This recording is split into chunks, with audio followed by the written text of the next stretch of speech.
Hi, everyone. Hello, birders, and welcome to the Friends of Stewart Park first virtual event of our 2021 Centennial Celebration. Can you hear me okay? Yeah. Everything good? Okay, great. The buildings that we now associate with Stewart Park, the boathouse, the picnic pavilion, the tea pavilion, and the Wharton Studio building, now used for park maintenance, were all constructed in the 1890s, and the park was known as Renwick Park back then. This year, we're celebrating the opening of the park as our community's beloved lakefront public park, and that was on July 4th, 1921. The city's celebrated Independence Day opening of Stewart Park, our first waterfront park. And the park was renamed in honor of Edwin Stewart, who was the mayor at the time, who not only advocated for the formation of this park, but also donated $150,000 of his own hard-earned money towards its purchase and enhancement. And our current mayor, Savanti Myrick, is the honorary chairperson of this 2021 Centennial Celebration. You can advance.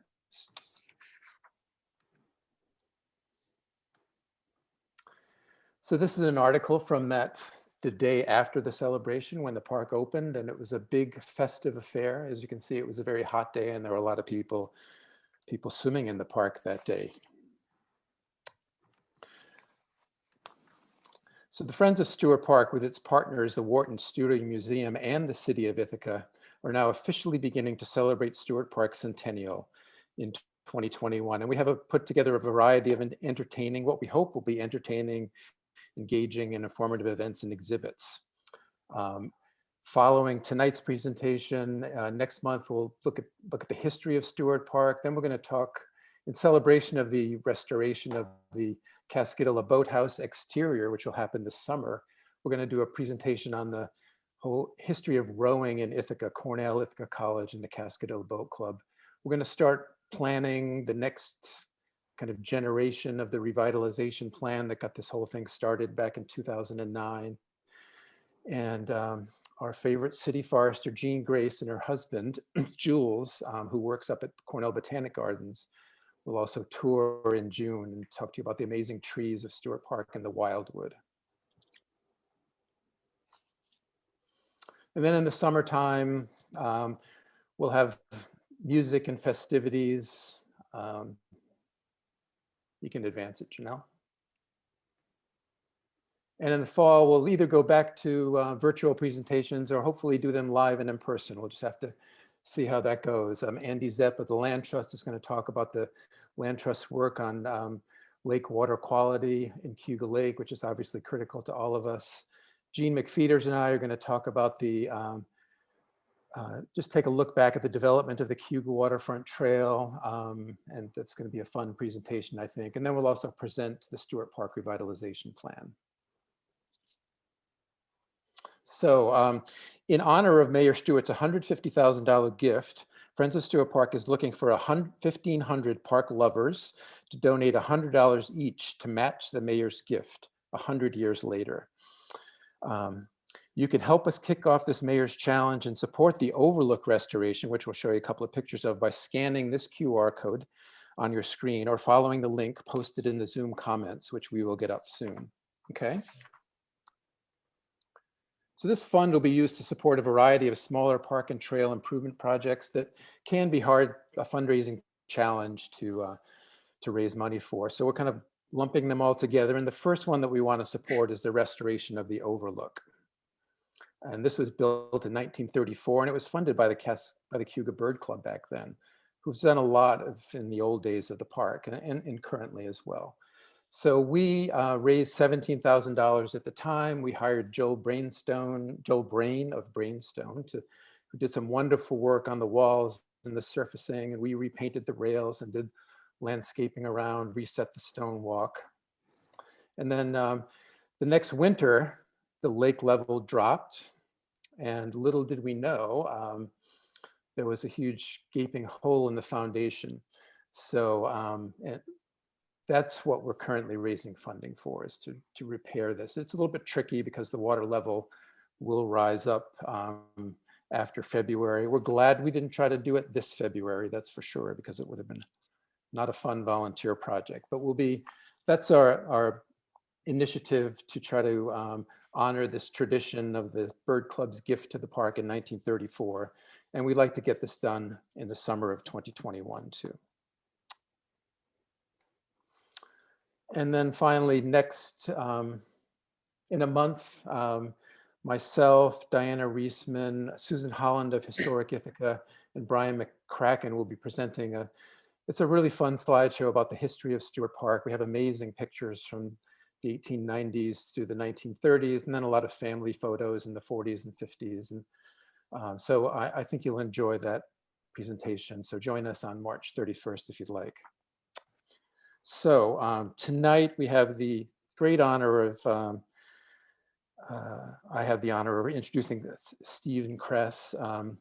I've taken the Spring Field Ornithology course 2 or 3 times and always enjoyed it. It's just a wonderful rite of spring for many of you.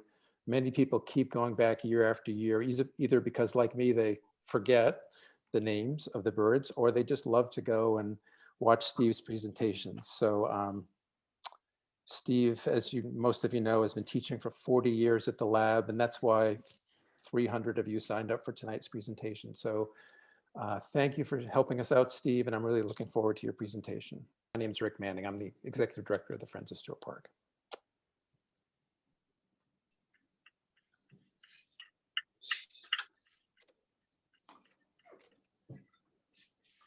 Let's begin. And I want to begin by thanking Rick and Janelle for their help with this, for the invitation to present to this group, and to give me an opportunity to learn more about Stewart Park, which I have been to for decades. But until I started reading about it, did I realize what an amazing gem this is that we have in our midst. So it's a pleasure to share a little bit about the history of the birds on the place, but also the history of birding as we learn about Stewart Park. So, okay. So we're fortunate to have this history of Stewart Park from Dr. Allen's thesis, when he studied the red-winged blackbirds.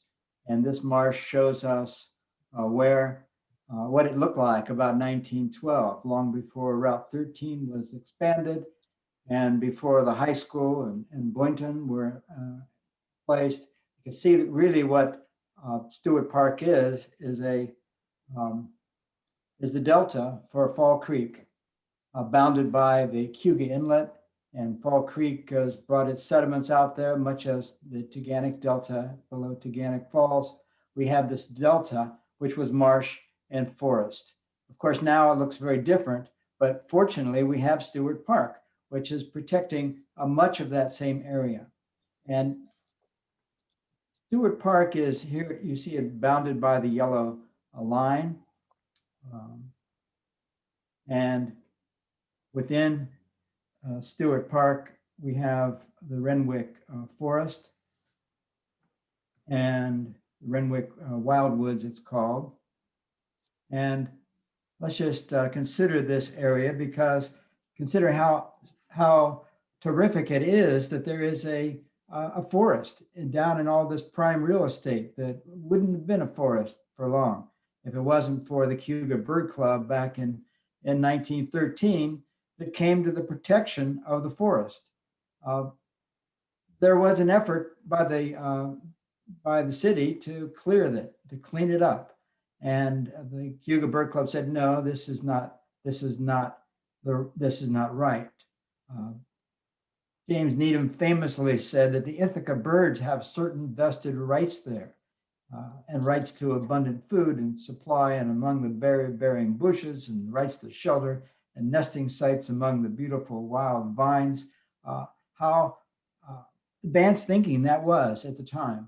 We can thank him for that. And the others of the Cayuga Bird Club, notably among them, Louis Fuertes, the famous bird artist that we know him as a bird artist, but you may not know him as a conservationist in the Ithaca area that helped save the wildwoods.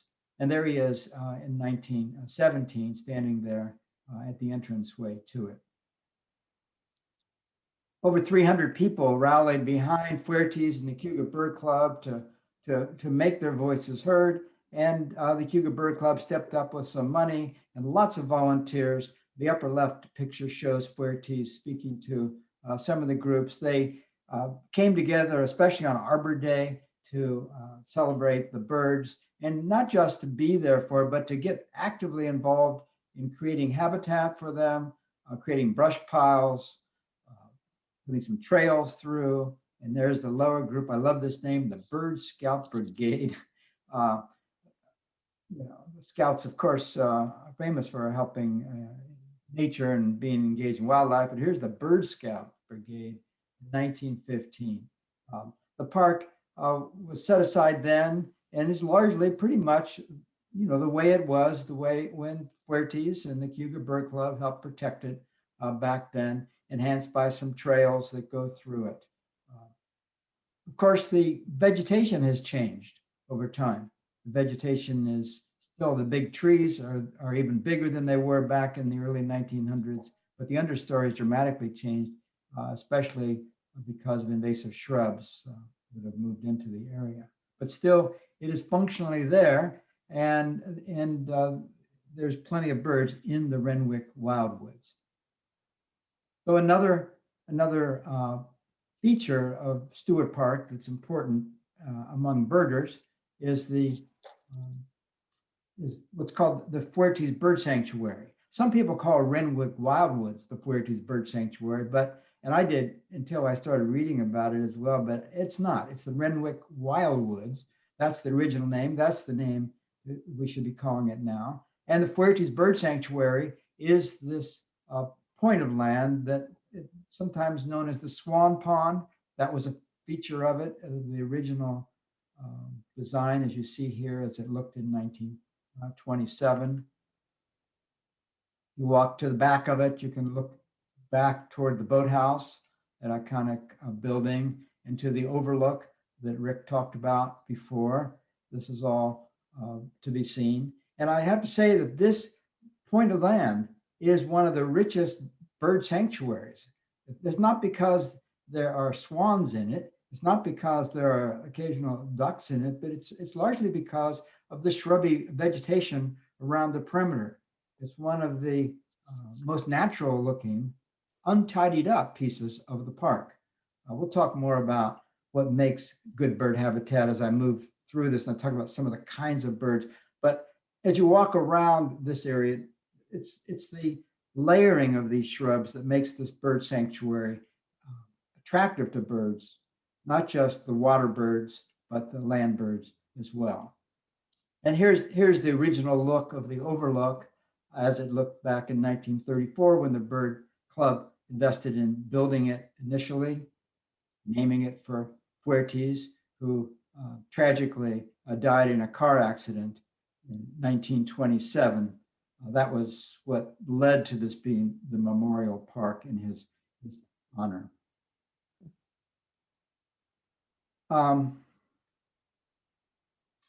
Rick has already talked about the beginning of the restoration in 2016 and 2017 and the need, and I'm totally behind this.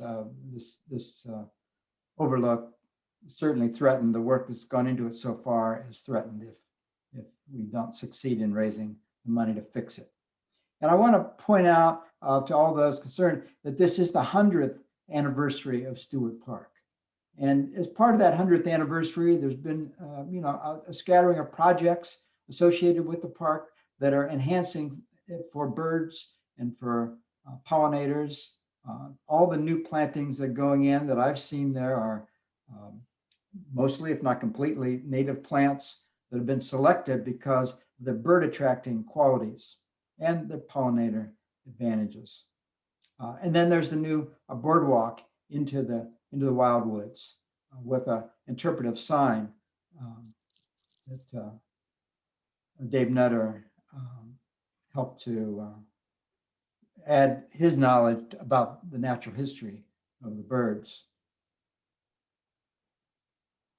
Yes, and there's another view of some of the pollinator type plants, the native bee balm and the native swamp milkweed next to it. And here's some Joe Pye weed, some echinaceas. These are the beginning of what I hope will be natural habitats. Leaving areas grow up is a big step in the right direction as well. And you can see beyond this bench here, some of the higher vegetation at the edge of the lake. That's a bird magnet. That's exactly what the birds like, is these sort of rough areas. It's often been said that a tidy landscape is not a good birdscape. And that's why the Cayuga Bird Club is trying to get back in there and to reinsert some of the native species back into the habitats, both at Hog's Hole and in the wildwoods. There are volunteers that are now pulling out invasive plants and replacing them with native plants. And a big kudos and thank you to all those volunteers that have stepped up to make a difference. Some of the recent Cayuga Bird Club projects are certainly worth noting here. A big success was this year when purple martins bred for the first time at the Stewart Park. A nest box was put up last year, some recordings of purple martin dawn songs, and a decoy was put up on top of it, reminiscent of the decoy and sound attraction work we've done with Maine seabirds. This method is now being used for some land birds, including purple martins.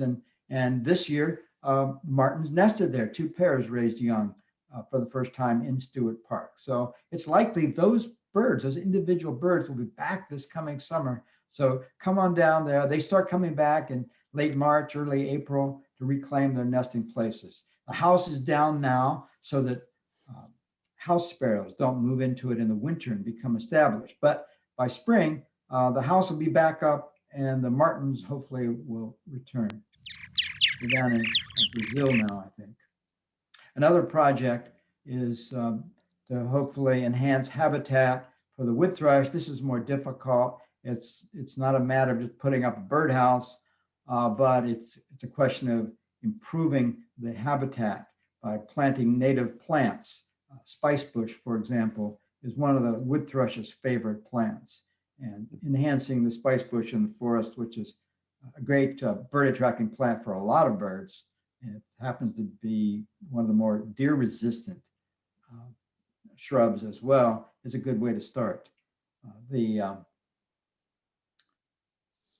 wood thrush's beautiful song can be heard.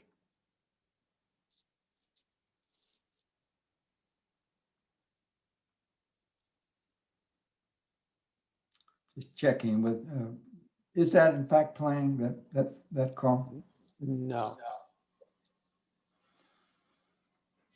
Okay. We may have to go back and figure out why later. I think if you hit it again, it play symbol. Oh, it did play? You need to hit the play, the little triangle symbol.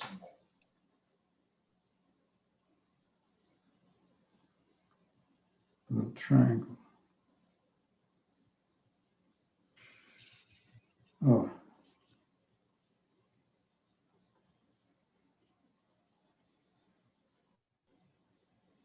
All right, well, we'll play with that on the next time we see a, whoops, let me go back, I think.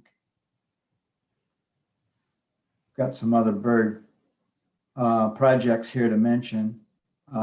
This is Jody Inc. down in the wildwoods on a wet day, installing a new prothonotary warbler box. And that prothonotary warbler box is a hopeful sign that maybe a prothonotary warbler will choose it to nest. We know they migrate through the park occasionally. They nest up at Montezuma and similar kinds of habitat. These attraction projects take time and patience, and certainly the Bird Club will be out there monitoring these boxes, hoping to see the beautiful prothonotary warblers if they do choose to nest there. So this park has been a mecca for bird watchers since its beginning. Bird watchers helped to save the park and have saved the habitats. They've inspired some of the projects that I've mentioned. but I'd venture to say that most people that visit the park never notice the birds, and they're not aware of what birds are there. So I'm happy to share what some of the birds are, and the numbers are really impressive. These numbers were gathered from the eBird program of the Laboratory of Ornithology. And to get on this list of birds of Stewart Park, a bird has to be seen only once. Of course, many of them are seen there daily. But if you total, since 1970, there have been 270 kinds of birds that have showed up there. You know, almost half of them are water birds. And of course, there's lots of land birds there as well. By water birds, I mean not just geese, but ducks and rails and all kinds of birds that tend to be on the shore or out on the open lake.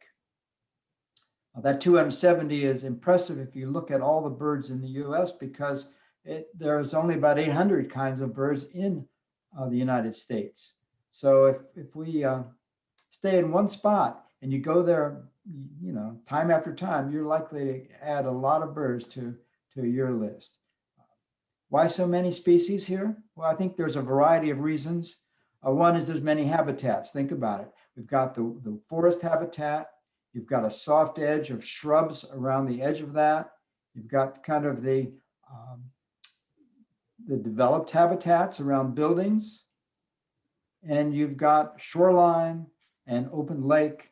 And because the water level rises and falls, the habitat attracts shorebirds as well. All of this and the edges, especially between these habitats, are attractive to birds. Ithaca's location is also an important thing because lots of birds are migrating from the Atlantic Ocean over upstate New York on their way up to Canada, where they nest. And in the boreal forest and the prairie pothole countries of Canada, there's lots of birds migrating over, and some of them often stop down into this bird-friendly habitat. Did you see that? Another reason why there are so many birds here is that there are many birders here, and because it speaks to how just convenient this place is to Ithaca. So let's talk about the birds, and these are roughly organized from the most primitive birds to the most recently evolved birds. And the evolutionary biologists tell us that the waterfowl have been on this planet longer than any other kind of bird, even longer than loons, which used to be thought of as the most primitive bird. So all the birds in North America, the waterfowl are the most. And these Canada geese are certainly an impressive part of the bird fauna all along Cayuga Lake, and not just in Cayuga Lake, but throughout Ithaca. And it's, I think, a little known fact that the Canada geese were overhunted by the late 1800s. There weren't a lot of them left. People worried that they would disappear. And the reason that there's so many Canada geese here now is that the populations have been growing, not just in Canada, but also locally. And so there's the migratory populations of Canada geese, and there's the resident populations of geese. And these resident geese are the ancestors of giant Canada geese that were brought to the East Coast. They were hand reared, they were released, and the young that were released from this hand rearing and captive breeding program didn't know about migration. They knew only where their immediate world was, and they grew up and they never left. And it's those birds that have been breeding here ever since. They are called Canada geese, but they've never been to Canada. They'll never go to Canada.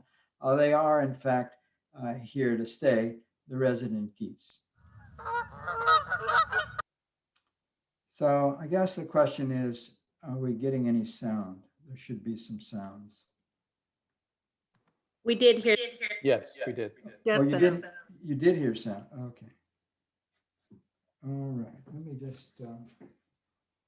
Happy geese in the splash pad. All right, so we heard the sound. That's great. I'd like to try to hear them too because they're so beautiful. Let me see whether if I plug a headphone into this, I can hear them too.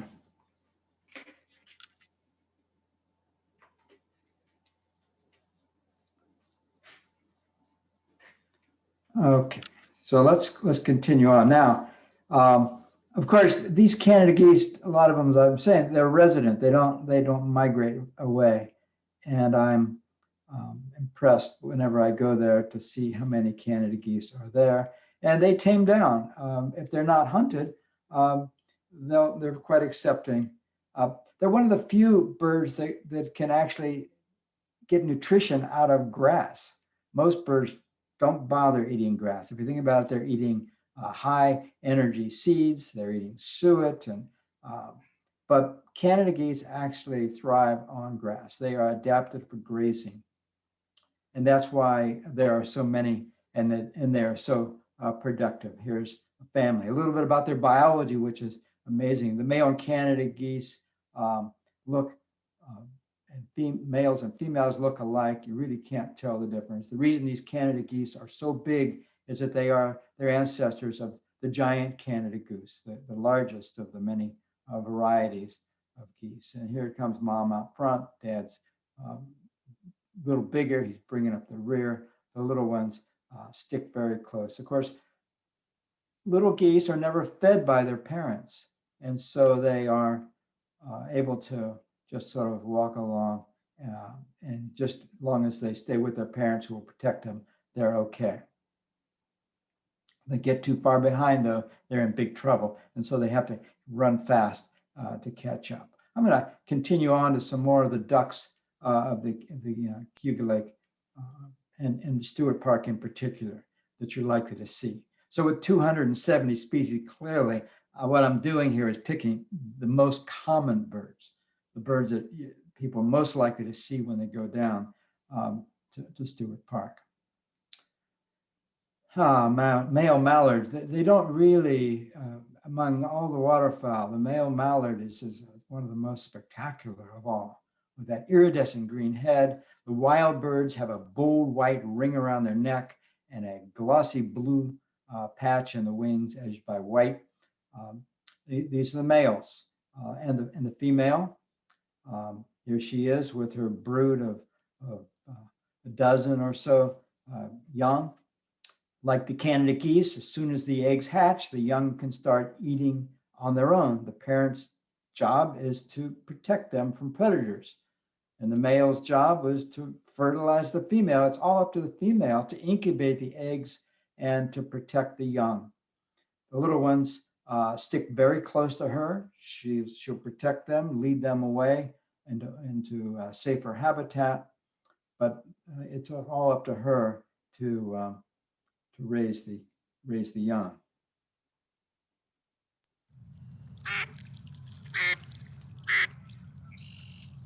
We hear them quacking. That's the female quacking sounds. It comes as a surprise to some people that the mallard is not really a native bird to these coasts. And it actually has a very similar history as does the Canada geese. It was the wildlife managers who were working to create huntable wildlife, so the U.S. Fish and Wildlife in particular, who captive bred mallards as well as Canada geese. And the birds we see here thus are progeny from those introduced birds. The most closely related duck to the mallard is the black duck, an increasingly a rare duck, but it's still found down at the lake. They're not black at all, they're really brown. They don't have the white edge to the wing. Males and females look similar, though the male has a bright yellow beak and the female has a green beak.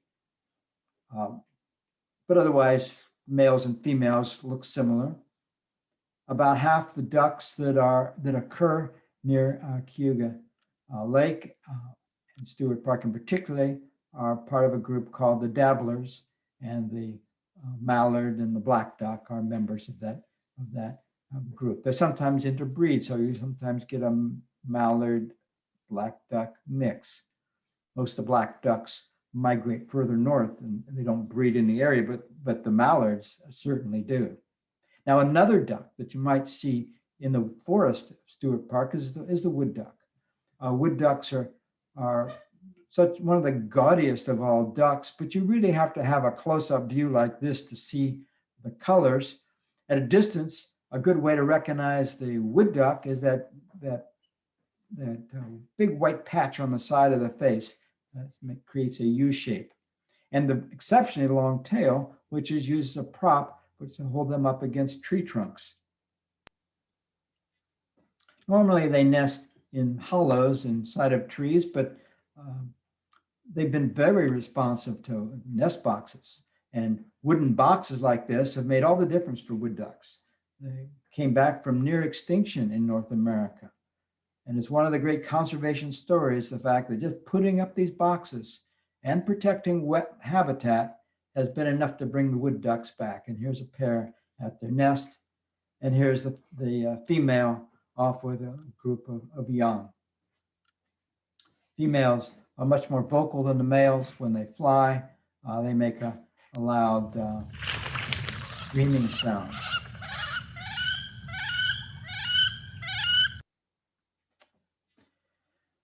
Okay, let's talk about some of the diving ducks now, because Cayuga Lake is famous for its populations of overwintering redheads. Now, this bird does not nest in the Cayuga Lake Basin. This bird breeds up in the prairie potholes of Canada. But they come to Cayuga Lake in the winter. And sometimes off of Stewart Park, you can see great flocks of these birds all along the shoreline, especially up toward Myers Point. You can see overwintering flocks of redheads. The males are the ones with the big rusty red heads. Look carefully in this tight group of birds that are together feeding on vegetation off the bottom. And you'll see some brown-headed birds. Those are the females. And pretty soon, their numbers will start to decline if they're not declining already. They wait for the prairie pothole country to thaw, and then they migrate back north, and they won't be here during the summer months at all, except for maybe an occasional bird. Another diving duck, perhaps the second most common diving duck, is the lesser scaup. Birders will tell you there's a greater scaup as well, but an honest birder will tell you you can't always really tell the difference between the two. It's all about the shape of the head, the reflective color, the amount of white in the wing. But this lesser scaup, sometimes called bluebills by the hunters because of that beautiful blue bill, are probably second most common, and they were very common back in Fuertes' day in the park. And there are old-time pictures of people hand feeding what they called the bluebills back in the day. It's just taming down coming up. Well, we're going to move on, talk about other kinds of ducks, another group of ducks that you can see on the water around Cayuga Lake, and especially in the forested habitats at Stewart Park, is the common Merganser. These big white-breasted ducks with the green head and bright red beaks are the males. The females have have a crest, and they live inside of trees where they build their nest. Female does all the incubation. Look carefully between the legs of this hen, common merganser. You'll see a little one peeking out. And here they are on the water with her. I love this photo. It shows the little ones with a rusty red head, just like mom. Of course, some of them will grow up to be males and females, but at this age, you can't really tell the difference. Again, she doesn't have to feed these chicks. Even at a small age, they're diving down, they're eating invertebrates, little fish, tadpoles if they can catch them.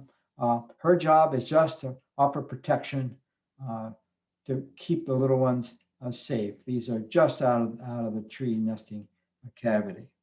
Get down there to Stewart Park in the spring and watch for these groups of common mergansers. They live in the rivers as well. 6 Mile Creek is another spot you can sometimes find them. Smallest of the three mergansers that occur here, another bird that breeds in tree cavities, is the hooded merganser. And this photo shows the three males trying to get the attention of this female. And this is really what all ducks do. The males are gaudy, colorful, conspicuous. Not only their appearance, but their behaviors are just exaggerated to try to attract the females. The females always look like they're looking the other way, barely interested at all. But you know she is. And she's a bit excited because her crest is up, that big, beautiful crest that she has. She looks so different than the male, you would hardly guess, but she is cryptic for a good reason. She does all the incubation inside of a hollow tree or inside of a nest box. And she'll incubate the eggs and then leave with the ducklings.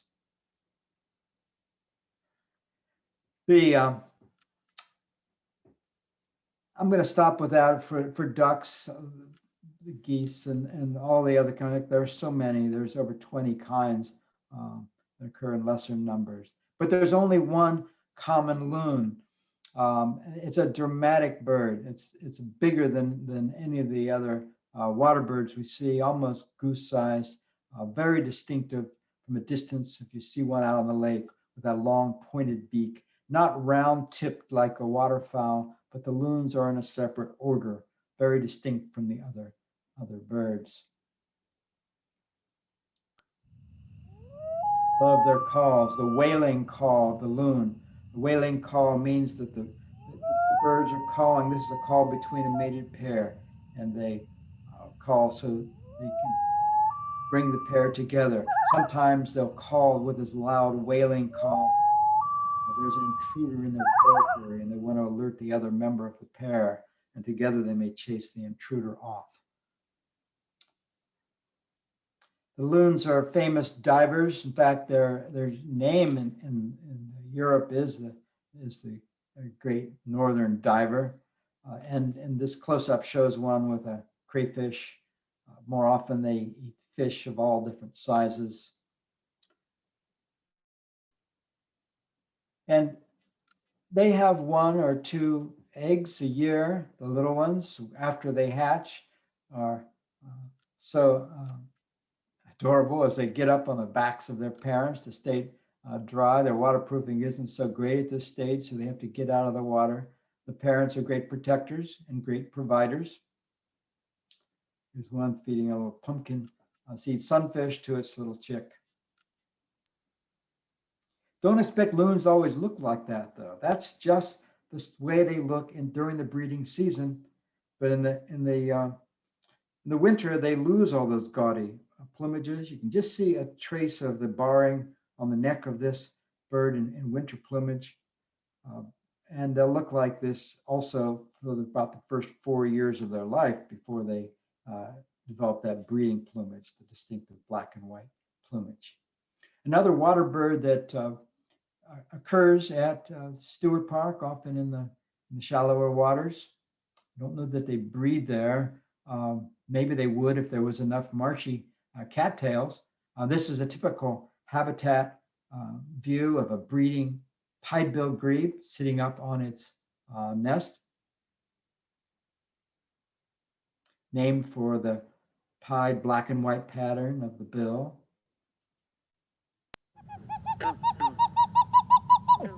Birds that live in habitats, dense habitats like this, often have the loudest calls.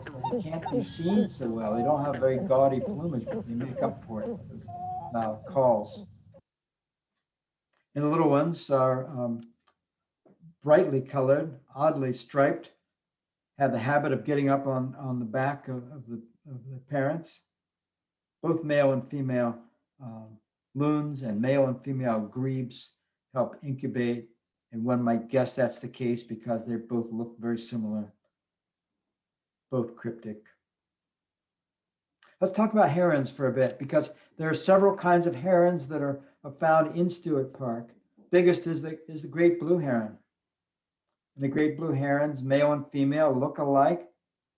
They return to the same nesting colonies every year, but they don't always have the same mate year after year. The males arrive first, usually in April, and they come back and they establish a territory.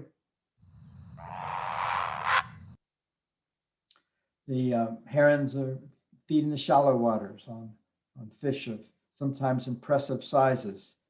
They stab them with their beak, and then they throw them up in the air, and they swallow them whole.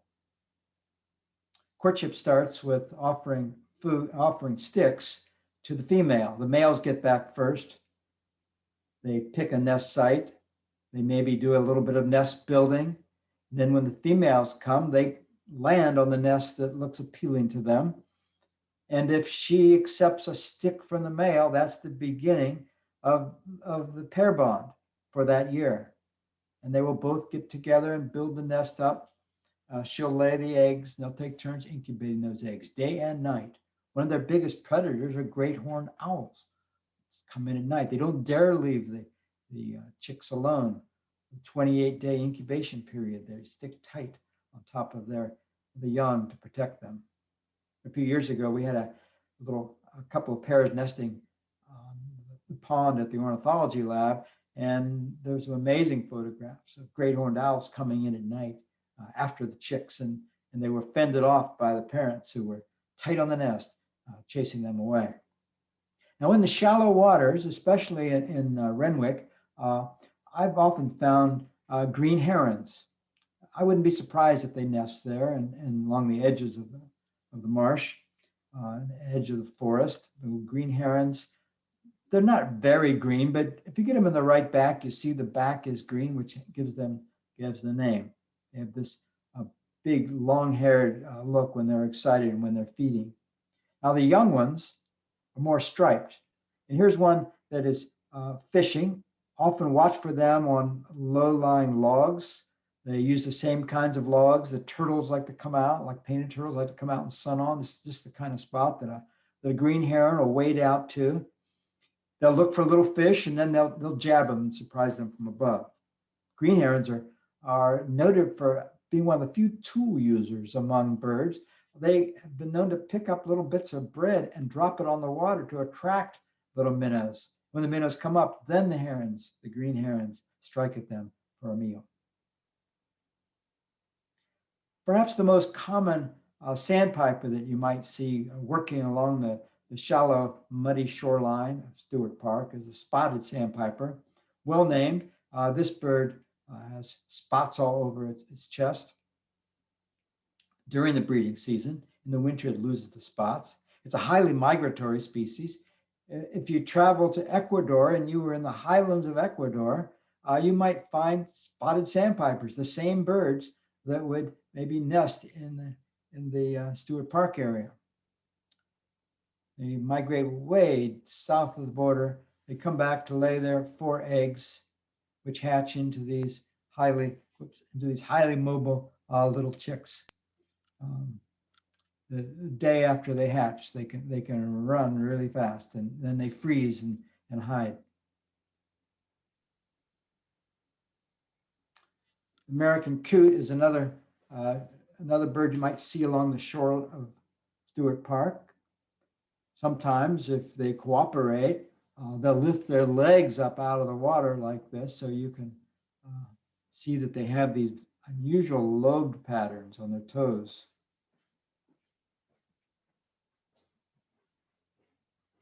Another bird I've often found feeding along the shores of Stewart Park is the kildare. It's in a family with the other members of the plover group. Here's a little kildare peeking out from under its parent.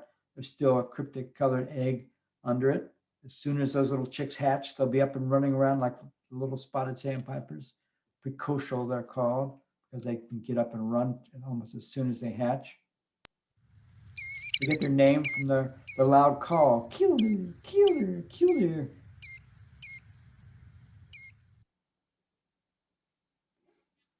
Years ago, it was a surprise to see a cormorant down at Stewart Park, but now it's a common bird, and you see them perched in the trees over the boathouse. I love to get these close-up views of double-crested cormorants because when they're viewed from a distance, you can't see the beautiful pattern on their wings. And it's hard to appreciate why they were called double-crested cormorants, or maybe to see the most amazing feature of all, that's the beautiful emerald green eye. But for a short period in the spring, they sprout these tufts up on top of their head, the double crest. That gives them their name. And that bright green eye, which they have year round, and the bright orange throat are all evidence of breeding plumage. When the cormorants are ready for nesting, they'll build a stick nest in the tops of the trees. Like the great blue herons, they'll come back to the same colony year after year, but they don't usually have the same mate year after year. They pick a mate each year depending upon the nest site. Notice that the inside of the mouth of that bird with his beak open, perhaps it's the female on the nest, is bright blue. The male is offering a stick, much as the great blue herons do.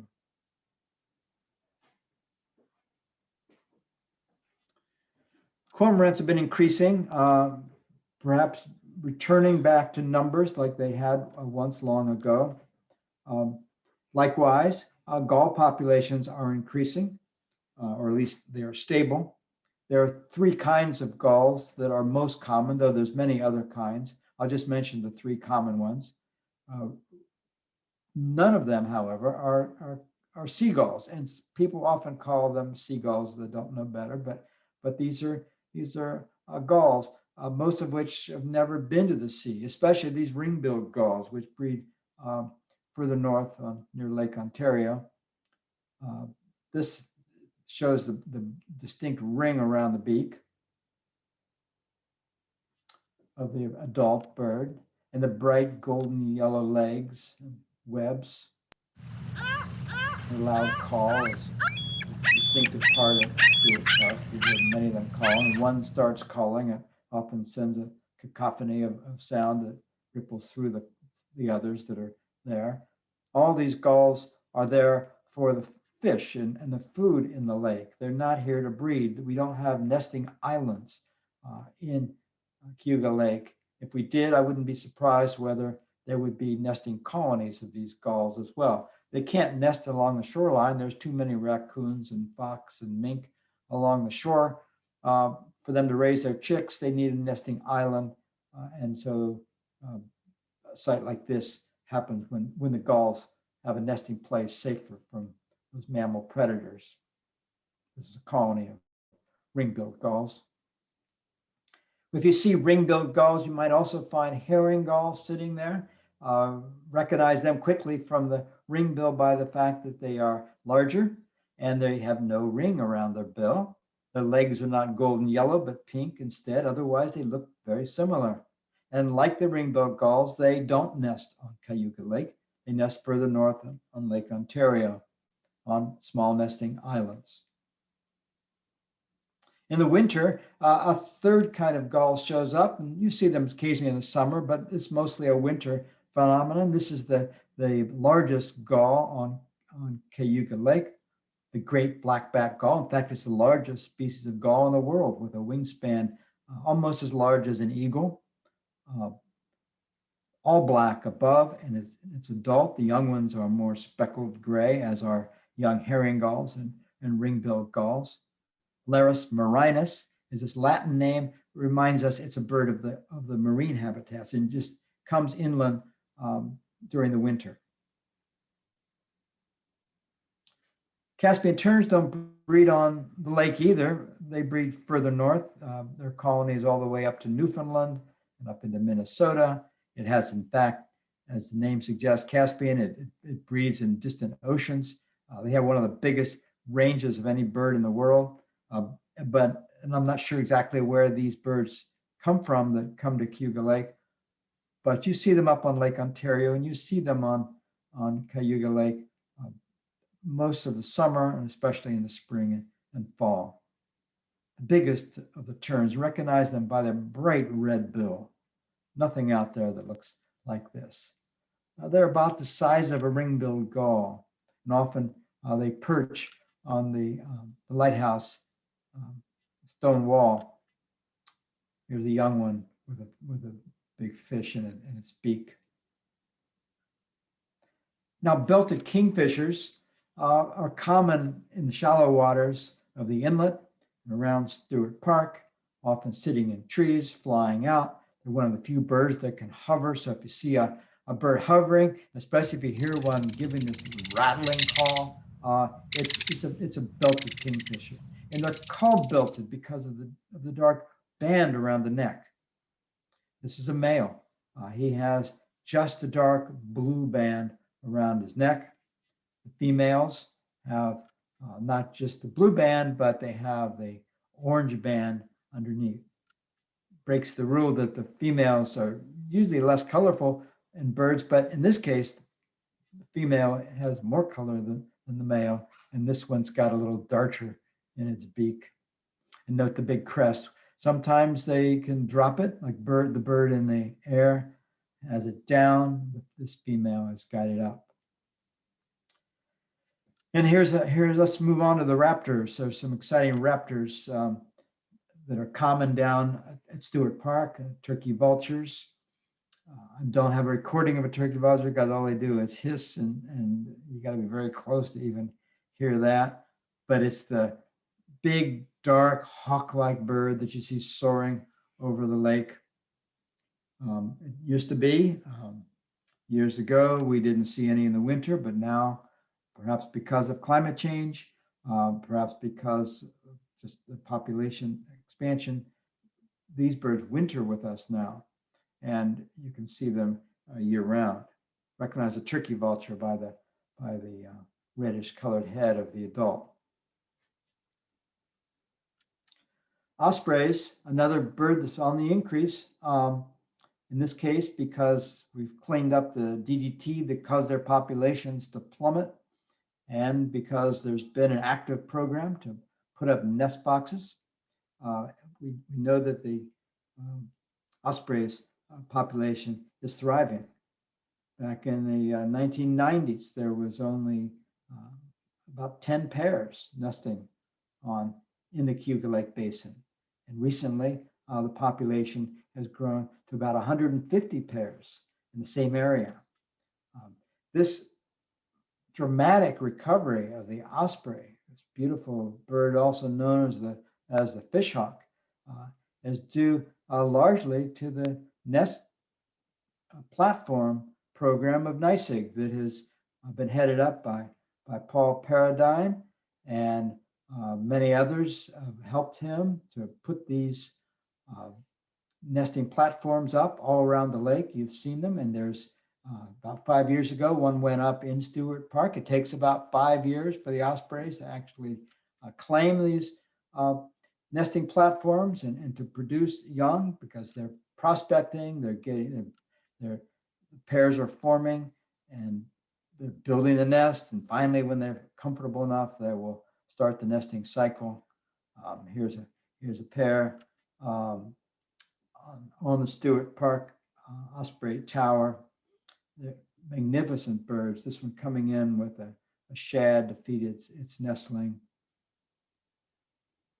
It's amazing to see these birds back, so common. And all these young ospreys that are being produced here, they also are likely to be looking for future homes in the area. So we can probably predict that this population is going to continue to grow. And they're growing because there's a lot of fish in the lake. And we know what kinds of fish are out there by what kinds of fish come back into the nest to feed the young.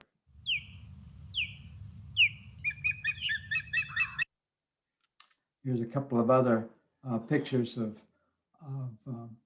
local ospreys bringing home food for their young. This is a long-nosed gar, and catfish, it turns out, are another important food. So are alewives, and just about any kinds of fish that are in the lake. The osprey, if it's out there, the osprey will find them. And if an osprey is coming home with a fish, it's likely to attract a bald eagle.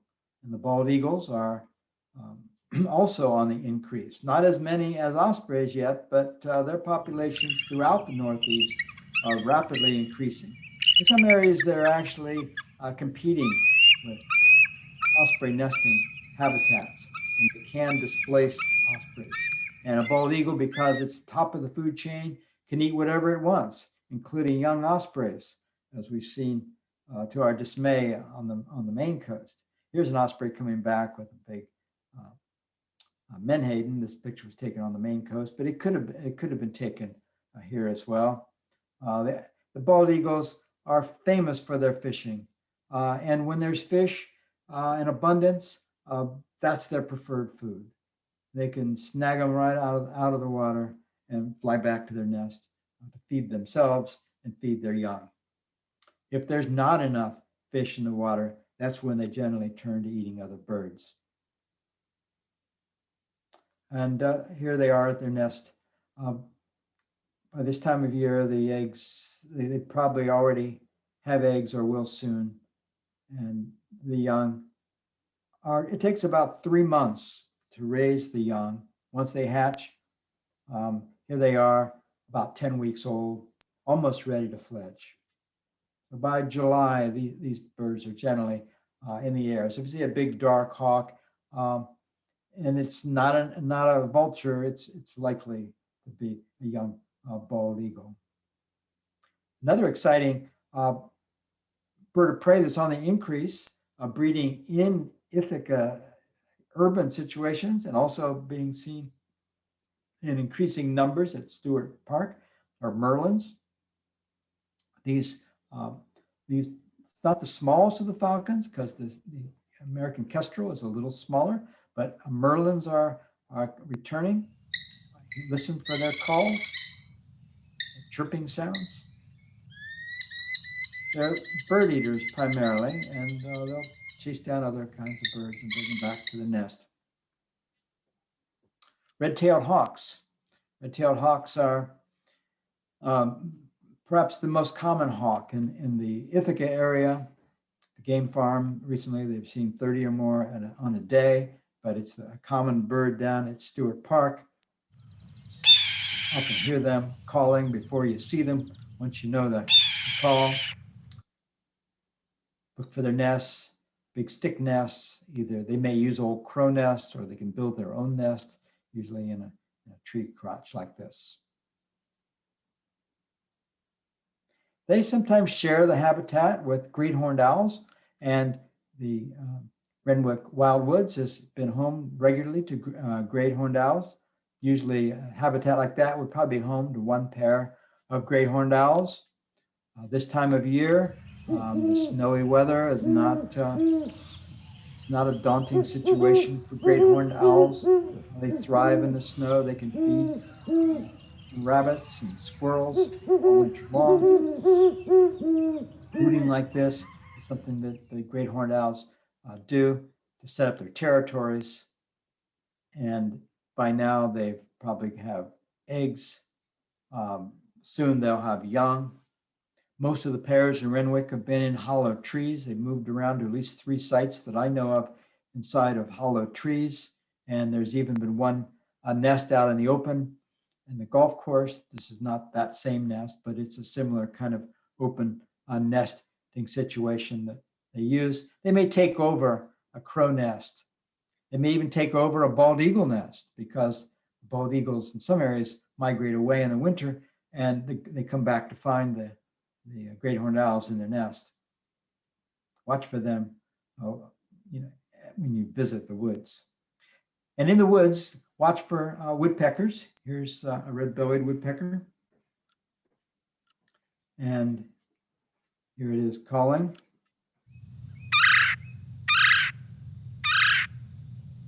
The big brother of the red-bellied woodpecker is the pileated woodpecker, male on the left here.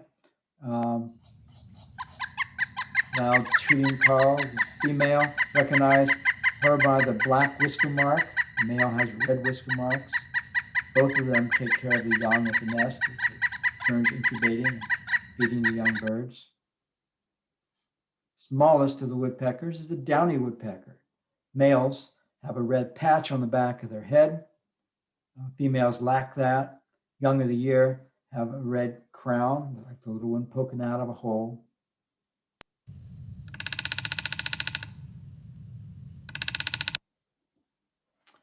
Northern flickers are a spring arrival. They breed them in the park, but they don't spend the winter there usually.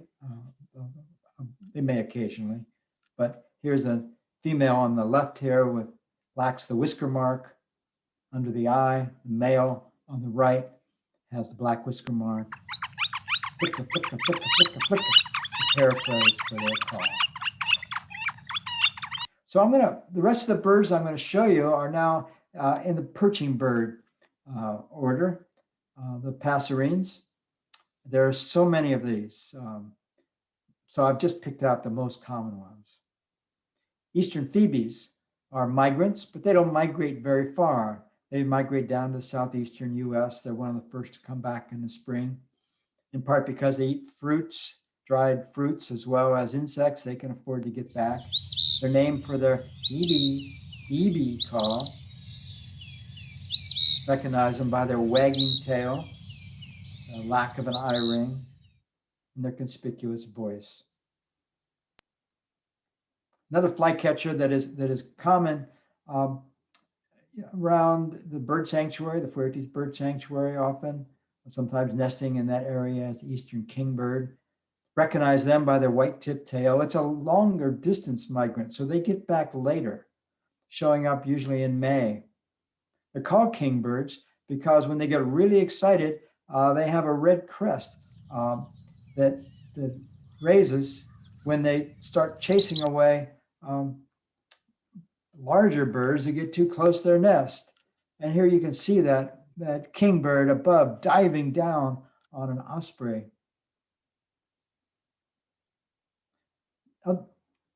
By contrast, this is one of the more inconspicuous birds at Stewart Park, but it's a common bird during the breeding season, the warbling vireo. Recognize them for this beautiful warbling-like song. Warbling vireos are constantly singing. The males do most of the singing. Vireos are closely related to flycatchers. Males sing, and because they look identical to the females, at least to our eyes, they also keep singing while they're sharing the incubation. And here's a male that's on his nest, probably, singing. I say probably because sometimes birds, when they're hot, will open their beak up too to gape and cool off. So that the bird might be cooling off, or it could be giving the beautiful warbling vireo song. Notice that beautiful nest they make. It's an amazingly woven nest. It reminds one of a Baltimore Oriole nest.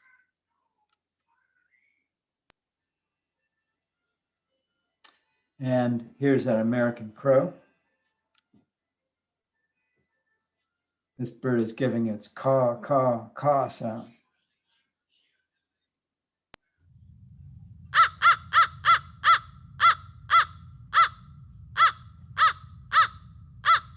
Crows come together in groups like this. And they fly in even larger groups at sunset. You might be confused the common crow with the fish crow, a bird that goes that is found normally along the Atlantic coast, but there's an isolated population here in Ithaca that nests in Cayuga Heights and occasionally down by Stewart Park. They have a very different call, a double noted call.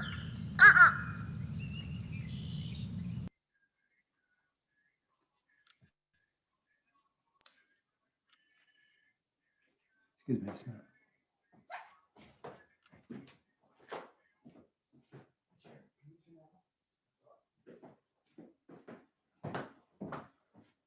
Okay, so the blue jays are like tiny little crows, and the crows, blue jays are related to crows because they have some similar kinds of behaviors.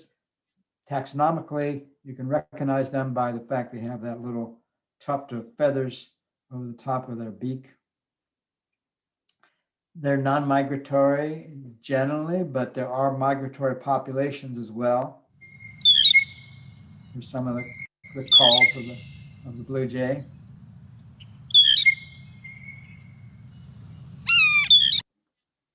Another noisy bird particularly in the shrubby areas and the forest edge, is the gray catbird. Gray catbirds are members of the mockingbird family. Long tails, have a lot to say, a very repetitive pattern over and over and over. Repeat those voices and watch for them feeding in the berry shrubs. If we have lots of berry shrubs, we're going to have lots of catbirds. You won't have the catbirds without the shrubs. Let's talk about swallows a bit now, because there are several kinds of swallows found at the park. This is a pair of tree swallows. They're cavity nesters. Like bluebirds, they wouldn't be so many tree swallows if we didn't put up nest boxes. And here's successful nesting. 2, sometimes 4 young produced in their nests. Tree swallows are short distance migrants. They often winter in southern US, but their long distance champion relative, the barn swallow, is one of the longest migrants. Barn swallows from North America migrate all the way to, some of them, to the southern end of South America. Huge migrations. Little wonder they have such a streamlined body shape. They nest inside of overhangs and under docks. Takes a lot of little insects to feed these birds, and even after leaving the nest, they're still hungry. This time of year, the black-capped chickadees are starting to tune up. When the sun is out, you can hear the black-capped chickadee males doing his Phoebe call, not Phoebe like the bird Phoebe, but Phoebe, or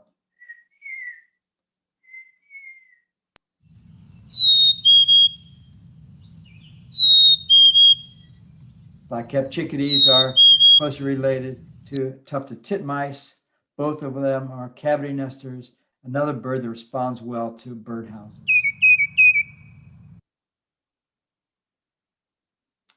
And the white-breasted nuthatch, another bird that lives in the forested areas. If you have chickadees and titmice, you generally find them this time of year associated with a few white-breasted nuthatches. You can recognize the female nuthatch because her head is got a gray crown. The males have a black crown. Yank, yank, yank, yank, yank is their call note.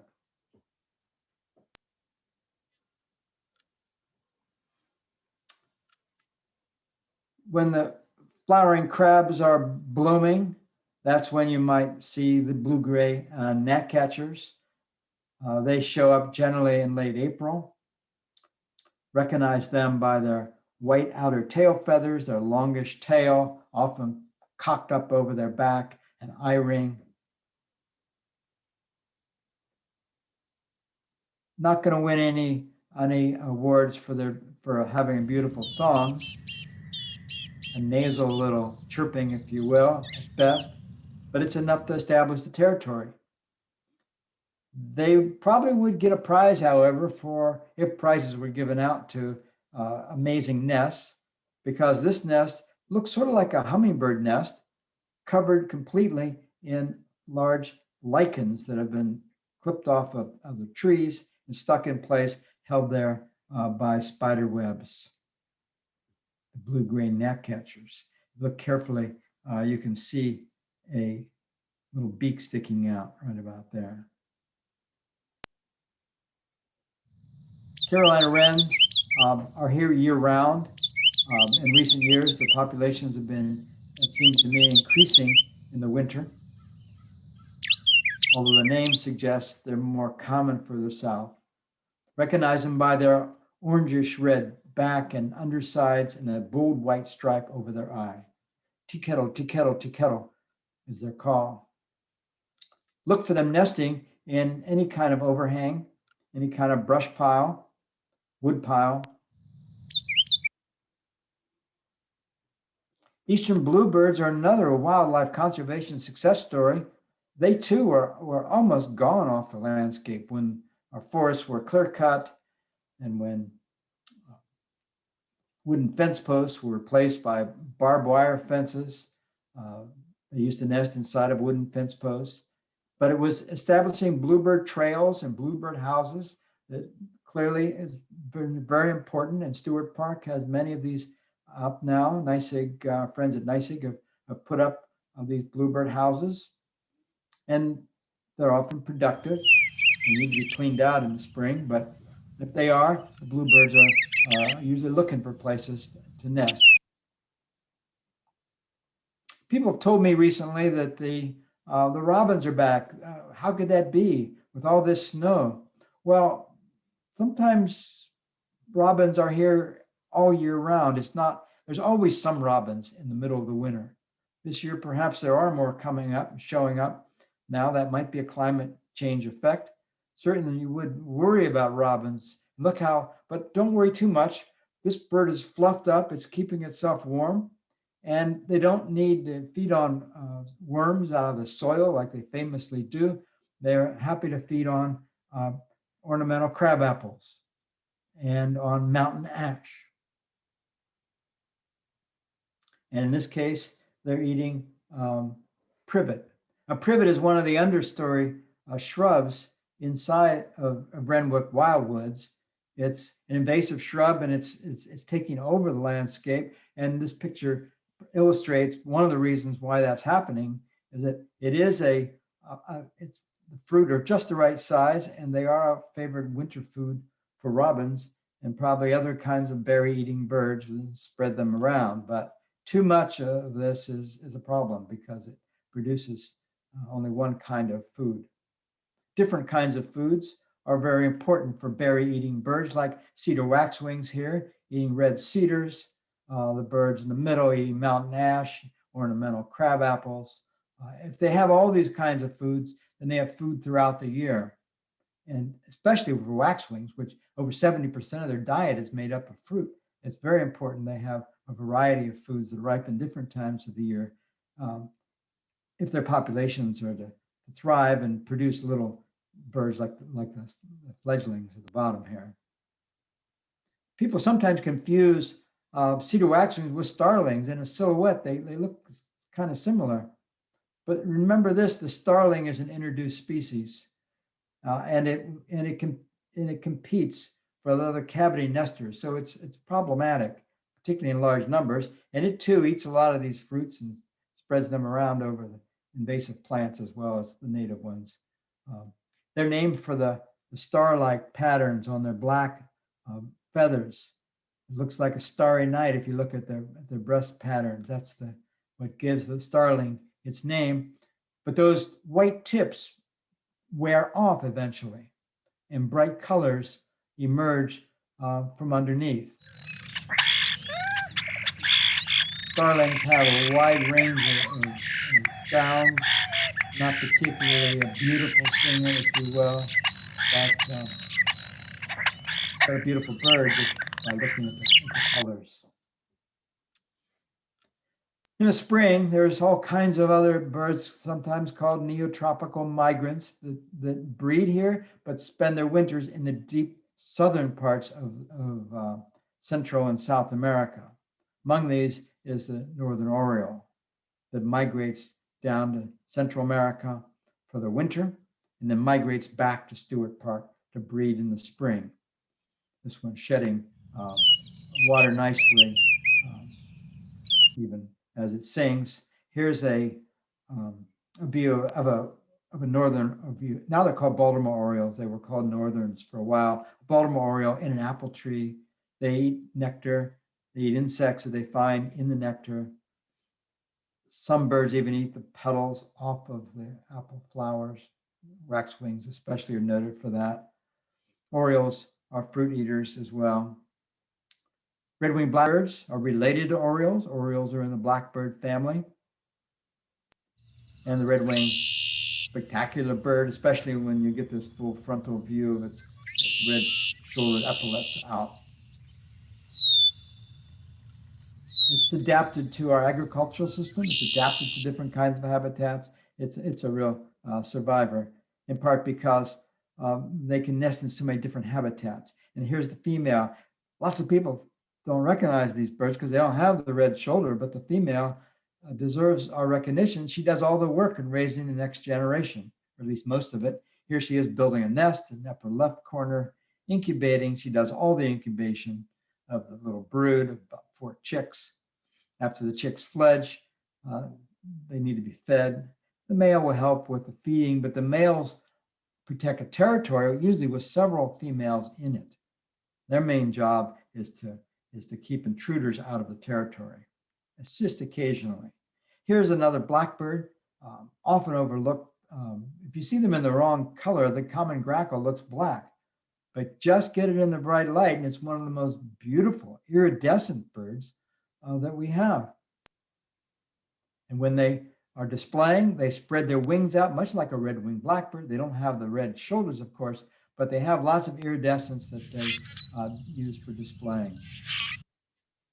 Many kinds of warblers migrate through Stewart Park, but only a few actually nest. And the yellow warbler is probably the most common warbler nesting there. Yellow warblers. Male does most of the singing.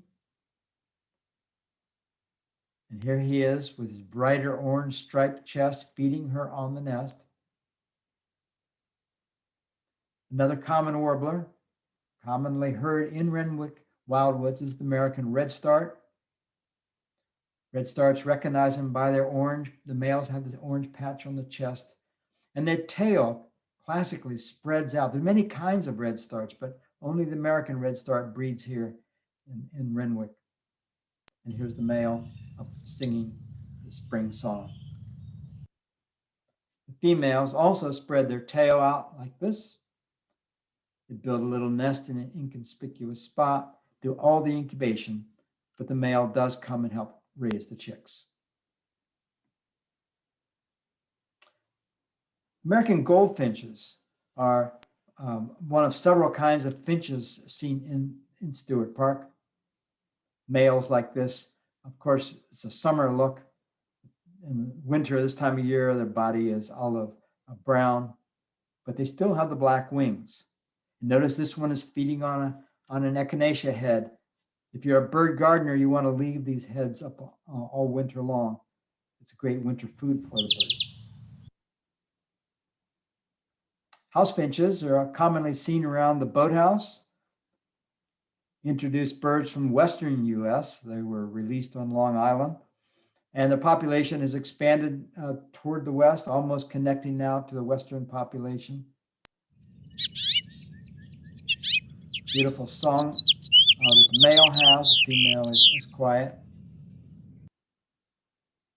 The other sparrow that you're likely to see at Stewart Park is an introduced species. It's the house sparrow. This one busy taking a bath. They bathe a lot in water. They bathe a lot in dust as well. In the winter, the males, here there's 2 in the middle and 1 on the right side. They have show a little bit of black on their bib, but the tips of those feathers will break off and expose by spring a much bigger black. This group seems to all have something to say. Who knows what exactly it is? But if you see one house sparrow, you generally find more. They live in groups, and there are always these little conversations going on. A native sparrow is a song sparrow, probably the most common native sparrow in the park. This one is recognized by its stripes on its chest with one central large dark spot. In the early morning, it's singing its song, which is leaving a signal of vapor as it exhales. In the summer, the chipping sparrow is probably one of the most conspicuous singers in the park, especially in the close cropped lawn type areas. The chipping sparrow occurs. They sing from tall trees, nest in shrubs. And that's where the cardinals also nest. The cardinals are here year round. The pairs stay together, often paired for life, year after year, non-migratory birds.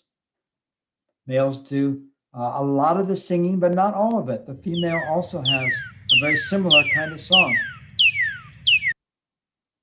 In the spring, the singing it will help to firm up the pair bond, which is sealed by giving her some seeds. Watch for this time of year. They're starting to already feed the females.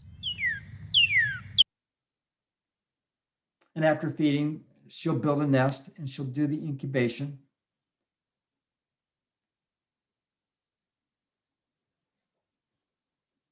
And she may do some singing as well. She's one of the few songbirds where the females do singing as well as the males. I can assure you that that cardinal wouldn't be there if there was no shrubs nearby. And so while the park has accomplished a lot for creating bird habitats, and there are so many kinds of birds there, I think there's possibilities for even more. Remember what I said about tidy places not being bird friendly. So Rick has shared with me this artist's rendition of a possible future that points to the fact that a park like this has to meet the needs of many different groups for many different uses. But the habitat can be increasingly bird friendly. Less close crop lawn, it's a good thing. Alternative ground covers, in this case, artistically placed in this photo for contrast. But there are plants like poverty oatgrass, a native grass that produces flowers that butterflies feed on, that doesn't grow about a few inches off the ground, that produces seeds where birds like juncos and tree sparrows and song sparrows could readily find food, could be a great replacement for less lawn. So let me encourage you to visit Stewart Park more often. Go there with the Cayuga Bird Club when the Cayuga Bird Club starts up its field trips again, which hopefully will happen, if not this year, certainly by next, to discover some of the birds that are there. You'd be amazed how many birds are there. I've shown you only a few of them. Remember what Needham said, that the Ithaca birds have certain vested rights there. Some of them are bolder than others. Some of them are in your face. You have to work hard to see many of the others that are there. Well, thank you. Thank you on behalf of the birds. If they could, they would say, thank you for creating Stewart Park. Now, if you have been enjoying this talk this evening, this is a sample of the kind of talks that I give for the Cayuga Bird Club in their online course that was going to start on March 30th this year. It's an 8-week course. The information for this course are on the Cayuga Bird Club's website, or you can contact this email address for more details. I hope you'll consider joining me. In that course, we'll have an opportunity to talk about more about the birds, their biology and their behavior and their conservation as well. This talk wouldn't have been possible without a lot of people helping me, giving me photographs that I've woven through this, backstories behind some of the birds that we've been enjoying. So again, thank you for joining me on this, and I hope you enjoy Stewart Park through new eyes. Thank you. Thank you, Steve. That was great. Really appreciate it. Thanks, Steve. People have been writing in the chat this whole time. And so far, if anybody has any pressing questions they want to answered, we can check the chat and Steve can answer a couple of them. But I do have two that came up during during the chat. And the first was people were wondering what the primary predator of young ducks and geese is.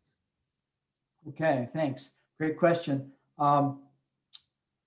Primary predators of the eggs, I would guess, would be like raccoons and fox, but the little ducklings have many more predators. Once they're out and about, imagine those little legs paddling on the surface. If you are a snapping turtle looking for a meal and you're down below and you see those, snapping turtles, I would guess are a big predator on little ducklings.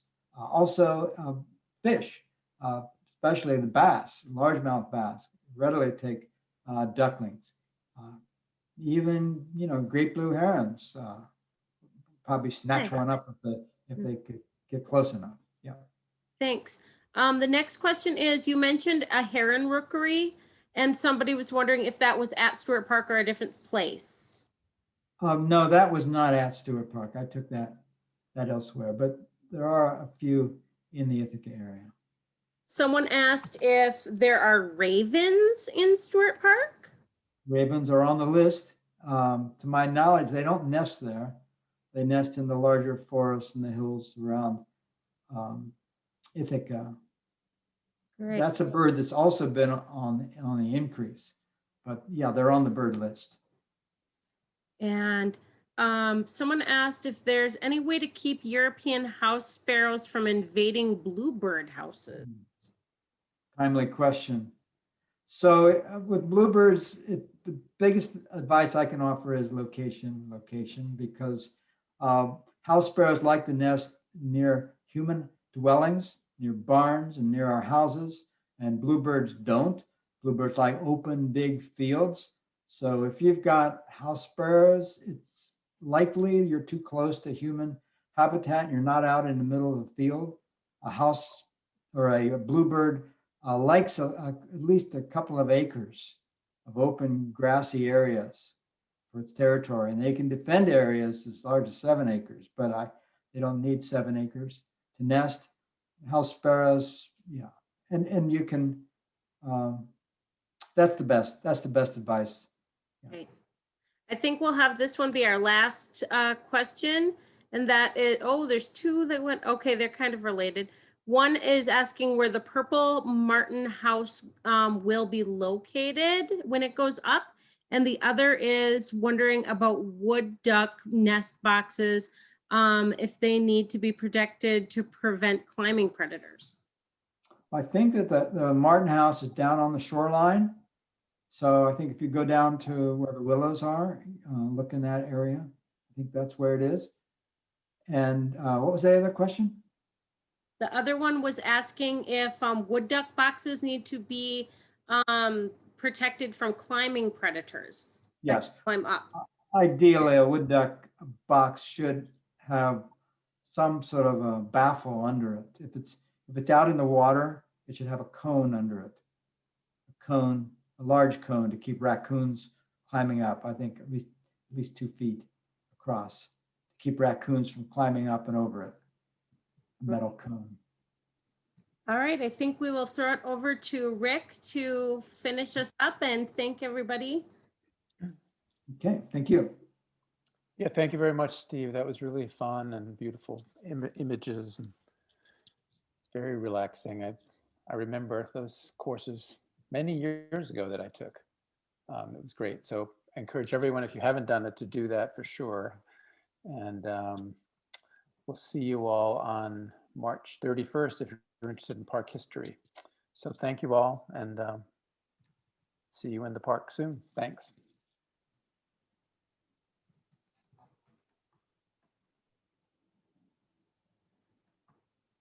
Thanks, everyone. Good night. Good night.